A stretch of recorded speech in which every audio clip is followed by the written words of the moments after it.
그리스도의 이름, 예수 그리스도는 우리 믿음의 대상입니다.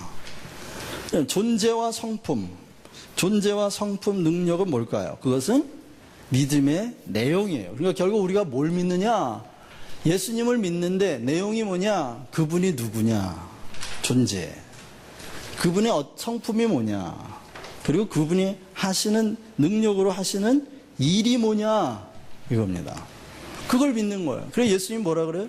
너희가 나를 못 믿고 있거든 내가 하는 일을 보고 나를 믿으라. 하나님을 믿으니 나를 믿으라. 그러나 나를 못 믿겠거든 내가 하는 일을 보고 나를 믿으라. 결국 그분이 하시는 일은 무엇으로? 능력으로, 권세로 하시는 일이잖아요. 그 일을 보고 믿는 거예요. 결국 우리가 믿는 믿음의 내용은 뭐냐? 그분의 존재, 성품, 능력을 믿는 거예요. 먼저 존재를 보면 그분은 참 인간이면서 참 하나님, 창조주셨죠. 참 하나님이요 창조주인데 사람으로 오셔서 종으로 오셨어요. 창조주이시기 때문에 죄사하는 권세를 가지고 오셨죠. 그분의 성품은, 인자의 성품은 온유하고 겸손하다. 온유는 화평을 이루는 능력이라고 지난주에 말씀드렸어요. 겸손은 뭐라고요? 몸을 낮추는 능력이라. 그래서 동행할 수 있도록 하시는 거죠. 성자로서의 성품은 그는 거룩하고 의로우시다. 그 성품을 믿는 거예요. 능력을 믿는다. 물론 주님의 능력은 십자가 부활인데 십자가까지 가기까지 주님의 능력의 본질은 자기 부인이에요. 주님은 자기를 부인하는 능력이 있었다. 여러분, 삼위일체 하나님을 한번 잘 보세요. 삼위일체 하나님을 보면 삼위일체 하나님은 자기를 부인하는 하나님입니다.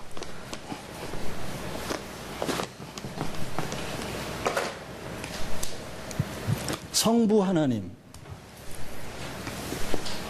성자 하나님, 성령 하나님은 어떻게 자기를 부인하냐? 성부 하나님은 생명의 원천이시면서도 모든 권세와 능력을 다 누구한테 줬어요? 아들한테 다 줬어요.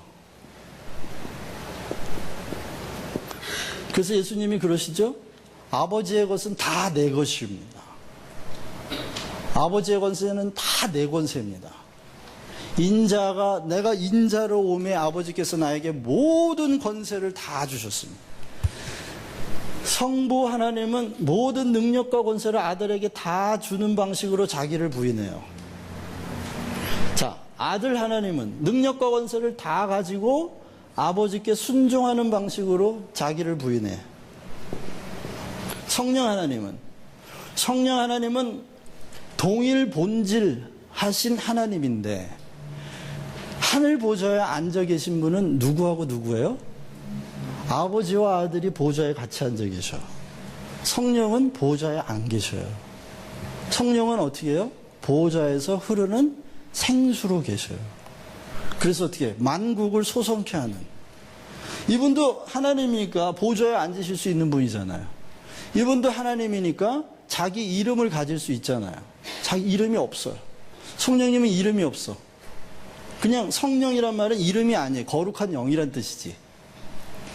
그래서 자기 이름을 아들의 영, 하나님의 영, 그리스도의 영, 이렇게 앞에 아들 또는 아버지를 붙여서 영이라고 하지 자기 이름이 없어요. 자리도 없어요. 그렇지만 모든 역사는 다 성령을 통해서 일어나요. 이렇게 우리가 신학적으로는 이분은 계획하시고 아들은 성취하시고 영은 적용하신다. 구원을 계획하세요. 구원을 이루셨어요. 그리고 구원을 각 개인에게 적용하시는 일을 하신다. 삼위일체 하나님이 자기 부인의 하나님이에요. 여러분, 그러면 하나님을 믿는 우리에게 생겨나야 될 영적인 파워, 능력, 이게 뭐죠? 귀신 쫓는 거?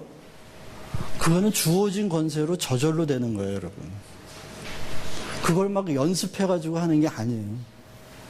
아들로 태어나면 권세는 그냥 영원히 주어지는 거예요. 물론 이름을 사용하는, 권세를 사용하는 연습을 많이 했다면 영적으로 민감해지겠죠? 영적 권세들에 대한 민감해지겠죠? 하지만 민감해지지 않아도 권세는 사라지지 않는 거예요. 그런데 여러분, 자기 부인, 이건 정말 능력이에요. 그리스도인에게서 가장 사모해야 할 능력이 자기 부인이에요. 자기 의의를 부인하는 거예요. 여러분, 내가 틀렸다고 생각할 때 자기를 부인하는 건 쉬워요. 그런데 내가 옳아. 내가 봐도 내가 옳고 다른 사람도 다 내가 옳다 그래. 그런데 부인하는 건 진짜 능력입니다. 예수님만큼 옳으신 분이 어디 있어요? 그렇죠? 예수님이 진리가 뭐냐 묻는데 아무 말도 안 하죠. 도수장에 끌려가는 양처럼 끌려가는데 입을 열었다 안 열었다? 안 열었다. 입을 열면 얼마든지 자기를 변호하실 수 있는 분이에요. 자기가 정당하다는 걸 말하실 수 있는 분이고 죄 없다함과 의롭다함을 다 말할 수 있는 분이에요. 그런데 입을 열지 않았다. 여러분, 입을 열지 않는, 특히 자기가 옳다라고 생각될 때 입을 열지 않는 능력이 정말 인격적인 능력이면서 그리스도인의 능력입니다. 왜? 사랑하는 게 사는 길이라고 얘기했죠? 근데 사랑은 뭘로 시작해요? 자기 부인으로 시작하는 거예요.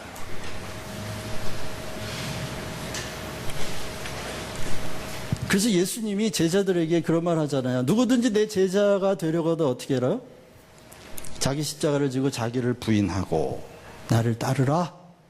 나를 섬기는 자는 나 있는 곳에 그도 있어야 한다. 요한복음 12장에요. 예수님을 보고 싶어하는 헬라인들이 있었어요. 그래서 안드레와 빌립이 예수님을 만나고 싶어하는 사람이 있는데요. 어떻게 할까요? 그랬더니 예수님이 엉뚱한 대답을 합니다. 이건 요한의 문학적인 기법이에요. 예수님을 만나고 싶어하는 사람이 있는데 어떻게 할까요? 그랬더니 예수님이 이런 대답을 해요. 미랄이 땅에 떨어져서 죽지 아니하면 열매를 맺지 못하나니. 이 지금 동문서답 하시는 것 같아요. 그러나 요한은 신학자예요. 영성이 충만한 사람이에요. 지금 무슨 얘기를 하고 있는 거예요? 누구든지 나를 보고 싶은 사람, 나를 만나고 싶은 사람은 내가 있는 자리로 와야 되는데 내 자리는 어디다? 한 알의 미랄이 죽는 자리가 내 자리다. 죽기 싫어하는 사람, 자기를 부인하는 사람, 부인하기를 싫어하는 사람은 예수를 볼 수 있다 없다? 못 본다는 겁니다. 날 만날 수 없다는 거예요. 예수, 우리가 자기를 부인하지 않고는 절대로 만날 수 있는 분이 아닙니다. 그럴 때때로 주님 어디 계세요? 주님 왜 안 나타나세요? 왜 내가 정당하다는 걸 좀 나타나셔가지고 저놈들 코를 납작하게 좀 해주시지 않고 왜 이렇게 억울한 일 다 하는데 나 이렇게 억울한 일 다 하는데 왜 안 나타나세요? 아직도 멀었어. 주님 만날 생각하지 마세요. 어디에 가야 본다고요? 한 알의 미랄이 땅에 떨어져 죽는 자리. 그러면 많은 사람을 살리는 자리. 여러분, 자기 의의를 부인하는 순간은요, 정말 억울하고 죽을 것처럼 힘들어요. 그런데요, 그 십자가를 통과하지 않고는 주님을 만날 수 없다. 죽음을 통과하지 않고서는 부활해서 주님을 만날 수 없다. 그걸 믿고 이를 악물고 자기를 부인하는 사람은 자기 주변에 자기가 한 번 죽은 것 때문에 주변 사람들이 살아나는 걸 경험합니다. 많은 사람을 살리는 생명의 역사를 경험합니다. 바울이 그래서 그러죠. 우리가 예수 죽인 것을 우리 몸에 짊어지고 감은 사망은 우리에게 역사하고 생명은 너희에게 역사하기를 바라노라. 내가 자기를 부인하고 내가 십자가 지면 누가 살아? 와이프가 살고 애들이 살고 교회가 살고 회사가 살고.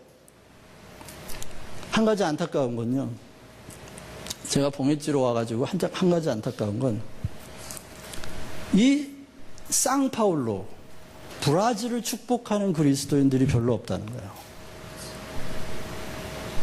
여기서 어떻게 내가 잘 벌어먹고 사나, 얘네들의 약점을 이용해서 내가 어떻게 벌어먹고 사나, 이 생각하는 분은 많은데 이 땅을 축복하고 이 땅이 잘 돼야 된다고 생각하는 그리스도인들이 많지 않다는 거예요. 이거는 교회의 영성이 얼마나 땅에 떨어졌는가를 보는 거예요. 주님이 예레미야 29장에 보면 바벨론으로 포로로 잡혀가는 유대인들에게 뭐라 그러세요? 너희가 끝까지 거기서 살아남아야 돼. 바벨론에서. 그리고 그 땅을 축복해야 돼. 그 땅이 잘 되기를 빌어야 돼. 왜? 그 땅이 잘 돼야 너희가 살아남을 테니까. 그 땅이 잘 돼야 너희가 살아남을 거고, 왜? 그러면 내가 너를 언젠간 데리러 올 거니까. 언젠간 너희들을 내가 본국으로 돌려보낼 거니까. 이것도 일종의 자기 부인이에요, 여러분. 여러분, 날마다 기도할 때 내 새끼, 내 마누라를 위해서만 기도하시지 말고요. 이 땅에 있는 현지인들을 위해서 기도하십시오. 이 땅을 축복하세요. 그게 여러분에게 돌아올 겁니다. 그렇게 해서요, 이 땅이 우리 때문에 잘 살게 돼야 돼요. 우리의 축복 때문에 이 땅이 잘 살아서 우리가 반드시 살아남아야 돼요. 여기서 먹고 사는 게 문제가 아니라 잘 살아남아야 돼요. 어떻게 해요? 여기서 우리가 살아남는단 말은 보세요. 다니엘과 세 친구가 살아남으니까 누가 존경받아요? 불 속에서 살아남으니까 하나님이 영광 받잖아요. 우리가 살아남는다는 겨우 목숨을 유지한다는 말이 아니에요. 여기서 우리의 축복으로 이 나라가 잘 되고 봉해지로가 잘 되고 봉해지로에 있는 사람들이 야 한국 교인들을 사랑하고 한국 교인들 야 한국의 한국인 교회 다니는 한국인 그 사람들이 오면 다 잘 돼. 이런 소리 들으면 누가 영광을 받는 거예요? 교회가 살고 하나님이 영광을 받는다. 그런 방식으로 살아남아야 된다는 거예요. 악착같이 너 죽고 나 살자 이렇게 살아남는 건 다 죽이는 거예요. 너 죽고 나 죽고. 교회 죽이고 하나님 영광 죽이고. 여러분 같이 성장해야 돼요. 같이 잘 살아야 돼. 그러기 위해서는 조금 더 나눠주세요. 조금 더 생각해 주세요. 조금 더 존경해 주시고 조금 더 축복해 주세요. 그렇게 해서 그들의 눈에 한국 교인들이 정말 얼마나 하나님 앞에 사로잡힌 사람들인지를 보여주셔야 합니다. 우리 삶 속에서 그런 자기 부인을 하실 수 있다면 주님이 교회가 얼마나 교회에 나오는 게 얼마나 신날까요? 그런 영광이 바로 그리스도인의 능력이고 자기 부인의 능력이에요.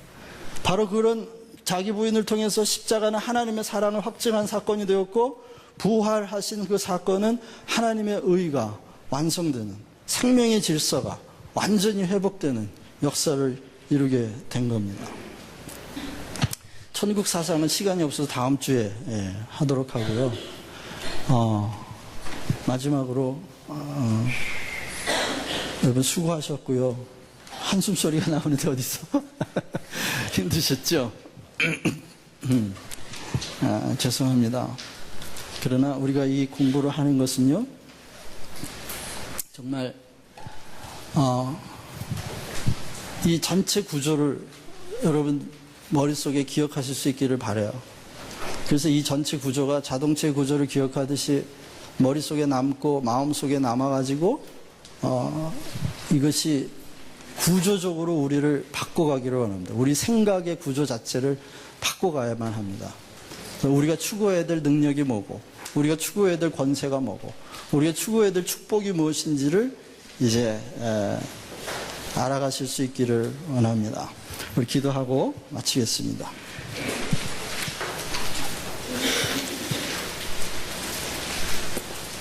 하나님,